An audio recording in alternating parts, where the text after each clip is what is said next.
Hello, in this video I will show you how to remove and replace the crankshaft pulley on Ford EcoSport with a 1.6Ti VCT engine. This engine has the twin independent variable cam timing, so it's much more complicated to replace the crankshaft pulley.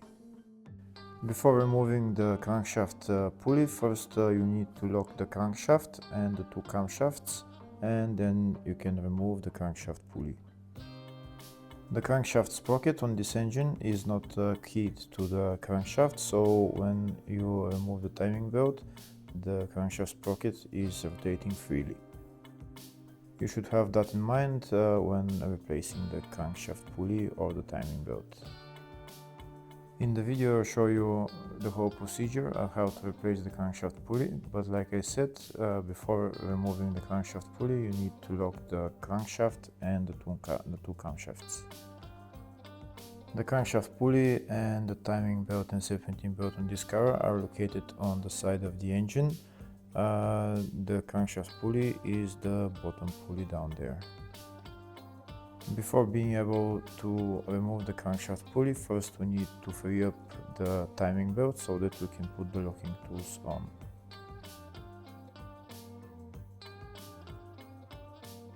First we'll start by removing the serpentine belt.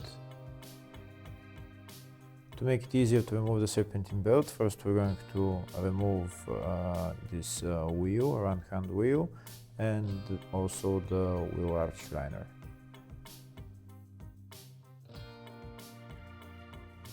If the video is useful, please like and comment on the video and subscribe to the channel to see more videos like this.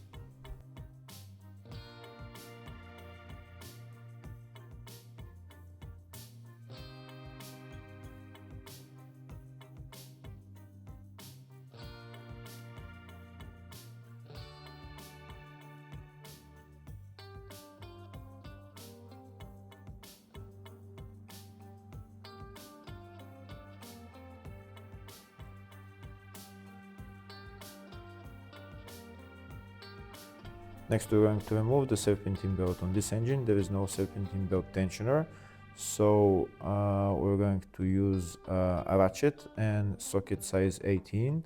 This belt is elastic, so in order to remove the belt we're going to put the ratchet onto the crankshaft pulley bolt, and we're going to use a pry bar to just pry out the serpentine belt. So now while we're pulling out the serpentine belt, we're going to turn the crankshaft pulley clockwise, and you can see the serpentine belt is coming out.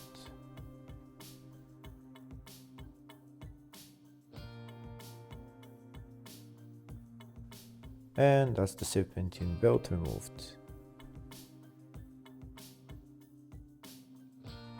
Next we need to remove the alternator. The alternator is held by 3 bolts, 2 bolts on the top and 1 bolt on one bolt down there. 3 bolts, so we need to remove those 3 bolts.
Once we remove the 3 bolts, so we're not going to take out the alternator, we're just going to put it to the side and we're going to continue on.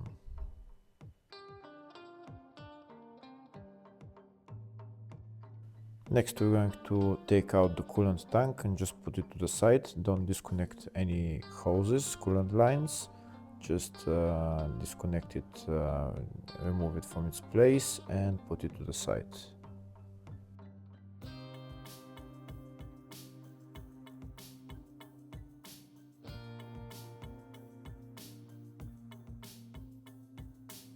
Next, we're going to remove the right engine mount. This is the right engine mount right there. The engine mount is held by 4 bolts. We're going to remove them 4. Before removing them, we're going to put a jack underneath the engine. Just put the jack on the oil pan and then you can remove the 3 bolts.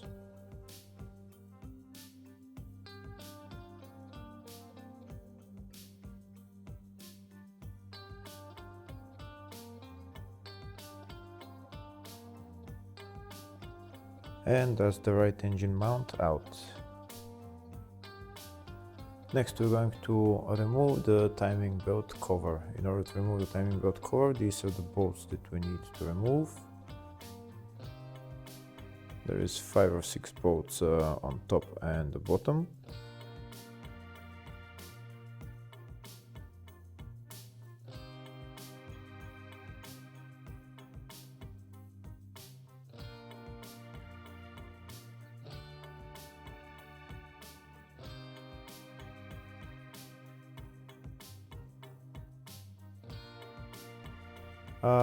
There is also some bolts for the timing belt cover behind this water pump pulley. So in order to remove those bolts, first we're going to remove the water pump pulley. This is the pulley holder that I'm using so that I can loosen the 4 bolts on the water pump pulley. Once I loosen the bolts, I'm going to remove them and take out the pulley.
And that's the water pump pulley out.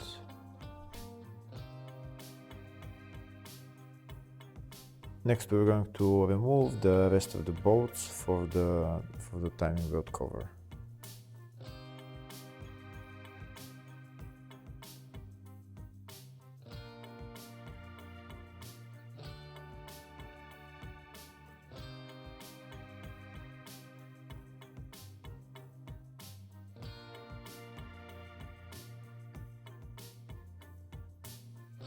Now that all the bolts for the timing belt cover are removed, we're going to take out the cover.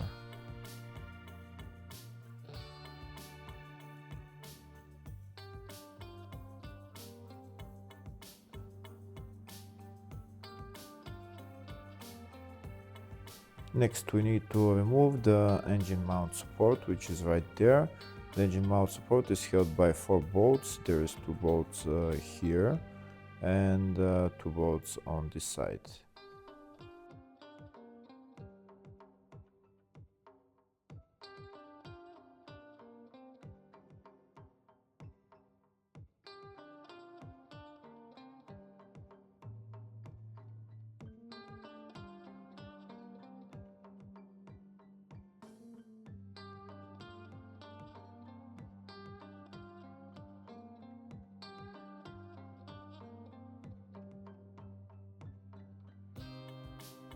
And that's the engine mount support out.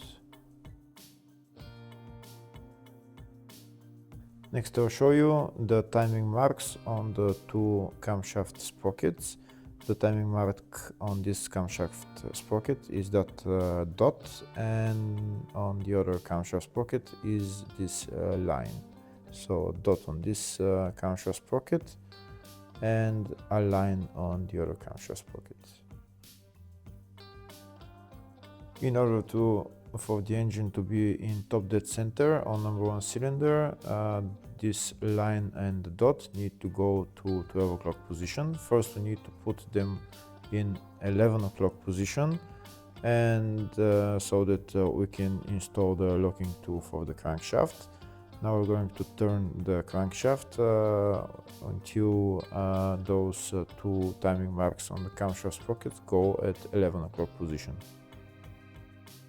Now that the timing marks on the 2 camshaft sprockets are at 11 o'clock position, next we're going to remove this bolt right there, which is a 10mm bolt. This is where we're going to lock the crankshaft. First we're going to remove the bolt, and then I will show you the tool with which we will lock the crankshaft. But in order to lock the crankshaft, make sure the 2 timing marks on the camshaft sprockets are at 11 o'clock position, both of them, otherwise you won't be able to lock the crankshaft.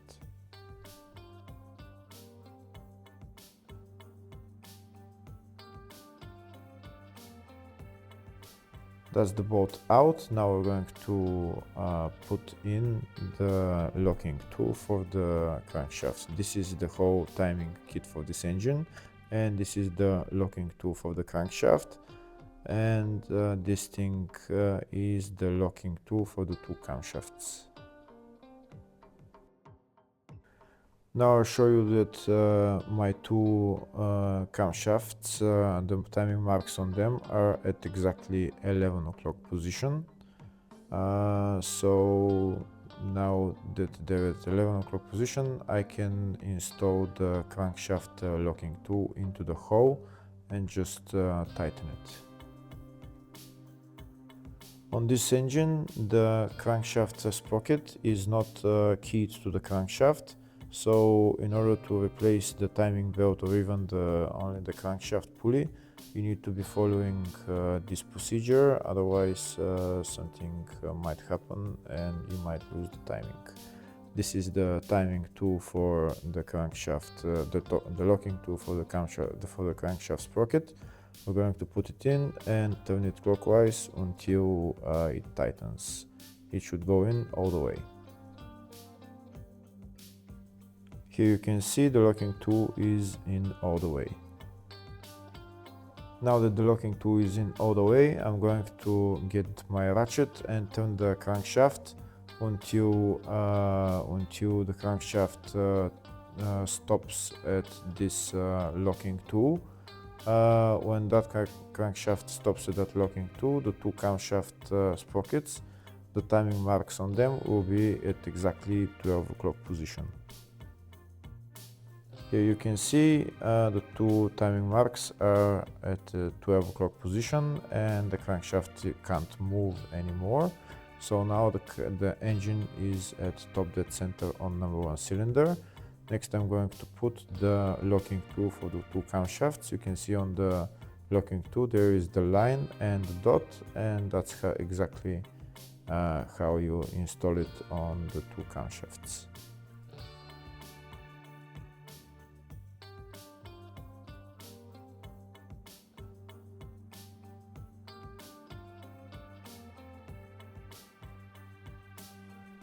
Here is a closer view of how I installed the locking tool on the camshaft.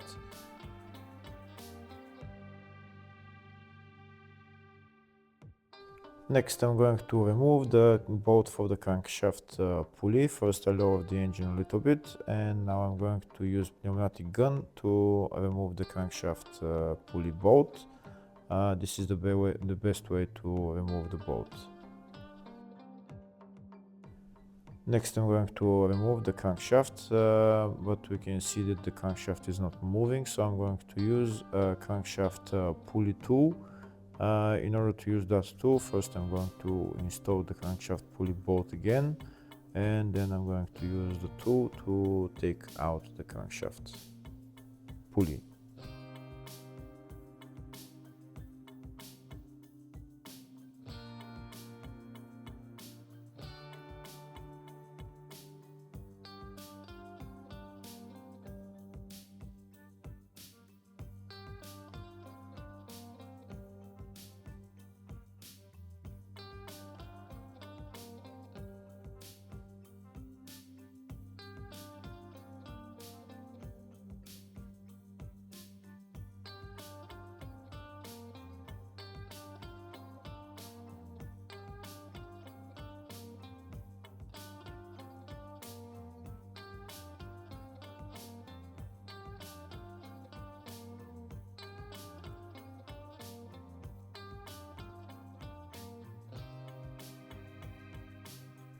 And here you can see the crankshaft pulley is out.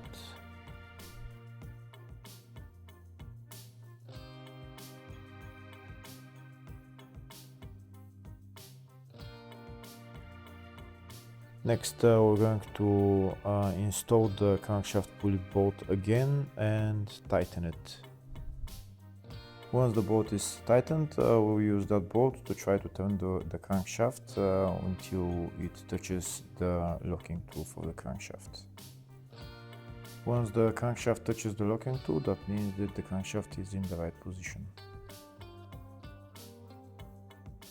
Since the crankshaft sprocket is not key to the crankshaft, first we're going to mark the crankshaft and the sprocket. We're going to mark them before removing the crankshaft pulley bolt. This way we'll know when we remove the bolt if the crankshaft has turned back a little bit or not. Here you can see I've marked the crankshaft and the crankshaft sprocket. So now I'm going to use pneumatic gun to remove the crankshaft bolt. And we'll check the markings. If the mark has gone a little bit to the left, that means it has moved the crankshaft, but the crankshaft hasn't moved because markings are in the exact same position. Now next we're going to put on this timing belt lower cover, and then we're going to put on the crankshaft pulley bolt. The crankshaft pulley and then the crankshaft pulley bolt.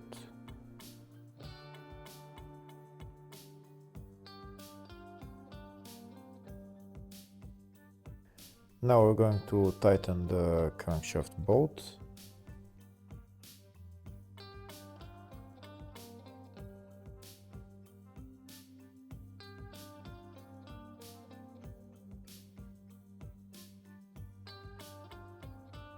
Once we tighten the bolt for the crankshaft pulley, then we can remove the two locking tools for the crankshaft and the camshafts, and then we're done with replacing the crankshaft pulley.